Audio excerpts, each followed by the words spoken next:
TET, TET અને GPSC જેવી પરીક્ષાઓની તૈયારી કરતી વખતે સફળતાનો કોડ શું છે? એવું તો શું છે જે ટોપર્સને બીજાઓથી અલગ પાડે છે? ચાલો આજે આ રહસ્યને ઉકેલીએ અને સમજીએ કે અભ્યાસની સાચી રીત કઈ છે, જેમાં લેક્ચર અને પુસ્તકો વચ્ચે પરફેક્ટ બેલેન્સ હોય. લગભગ દરેક ઉમેદવારના મનમાં આ એક સવાલ તો આવે જ છે. શું કલાકો સુધી લેક્ચર જોયા કરવાથી સફળતા મળશે કે પછી પુસ્તકોમાં જ ધ્યાન આપવું વધુ ફાયદાકારક છે? આ એક એવી મૂંઝવણ છે જે આખી તૈયારીની દિશા નક્કી કરી શકે છે. તો આનો સાચો જવાબ શું છે? જુઓ, ટોપર્સનું કહેવું છે કે આ કોઈ એક ચીજ પસંદ કરવાની વાત જ નથી. અસલી સફળતા એ સમજવામાં છે કે કયા હથિયારનો ક્યારે અને કેવી રીતે ઉપયોગ કરવો. બધું જ યોગ્ય સંતુલન શોધવા પર નિર્ભર છે. ચાલો આ બંને વચ્ચેનો તફાવત બરાબર સમજીએ. લેક્ચરનું મુખ્ય કામ શું છે?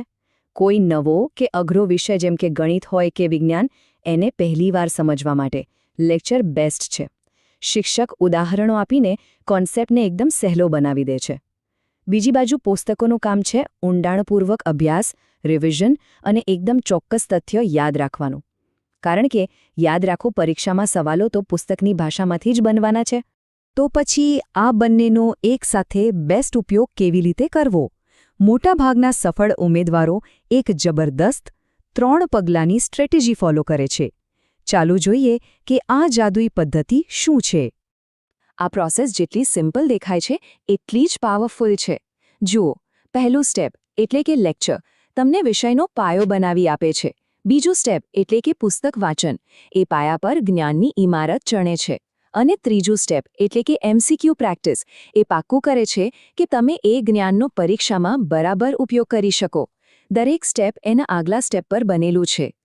હવે એક એવી ભૂલની વાત કરીએ જેમાં ઘણા બધા વિદ્યાર્થીઓ ફસાઈ જાય છે અને જે સીધા ખરાબ પરિણામ તરફ લઈ જાય છે. તો પ્રોબ્લેમ એ છે કે જો ખાલી લેક્ચર જ જોતા રહીએ તો એક પ્રકારનું પેસિવ લર્નિંગ છે. આનાથી ટાઈમ વેસ્ટ થાય છે. જે શીખ્યા છો એનું રિવિઝન કરવાનો મોકો જ નથી મળતો. અને છેલ્લે પરીક્ષા આવે ત્યારે બધું ભેગું થઈ જાય છે અને કશું યાદ નથી આવતું. તો પછી આદર્શ ફોર્મ્યુલા શું છે?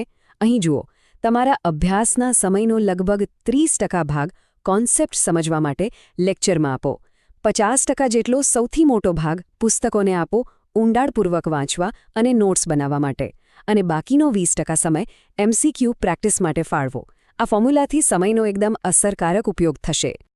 ચાલો હવે ખાલી મેથડથી આગળ વધીને એવી આદતો પર વાત કરીએ જે લાંબા સમયની સફળતા માટે પાયાનું કામ કરે છે. આ એ નિયમો છે જે ટોપર્સને ભીડમાંથી અલગ તારવે છે. આ 7 નિયમો એકદમ સરળ પણ ખૂબ જ શક્તિશાળી છે. પહેલું, ગોખણપટ્ટી પછી પહેલા સમજો. બીજું, 10 બુક્સ પાછળના ભાગો, 1-2 સારી બુક્સ પકડો. ત્રીજું, વાંચતી વખતે એક્ટિવ રહો, અંડરલાઇન કરો. ચોથું, સ્પેસ્ડ રિવિઝન કરો જેથી લાંબા સમય સુધી યાદ રહે. પાંચમું, ટોપિક પતે એટલે તરત જ એમસીક્યુ સોલ્વ કરો.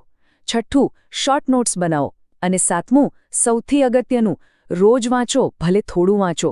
સાતત્ય જ સફળતાની ચાવી છે. આ બધા નિયમો અને પદ્ધતિઓને આપણે એક પાવરફુલ, રિપીટ કરી શકાય એવા ચક્રમાં સમજી શકીએ. અને આ રહ્યું એ સંપૂર્ણ લૂપ. કોન્સેપ્ટ સમજો, બુક વાંચો, નોટ્સ બનાવો, એમસીક્યુથી ટેસ્ટ કરો અને રિવિઝન કરો. બસ આ જ ચક્રને વારંવાર ફોલો કરવાનું છે. મજબૂત તૈયારીનો પાયો આ જ રીતે બને છે. અંતે આ એક સવાલ વિચારવા જેવો છે. શું ફક્ત કલાકો ગણવાથી સફળતા મળે છે કે પછી યોગ્ય સ્ટ્રેટેજી બનાવવાનો સમય આવી ગયો છે? આ જાણ્યા પછી દરેક વ્યક્તિએ પોતાની અભ્યાસ કરવાની રીત પર ફરીથી વિચાર કરવો જોઈએ.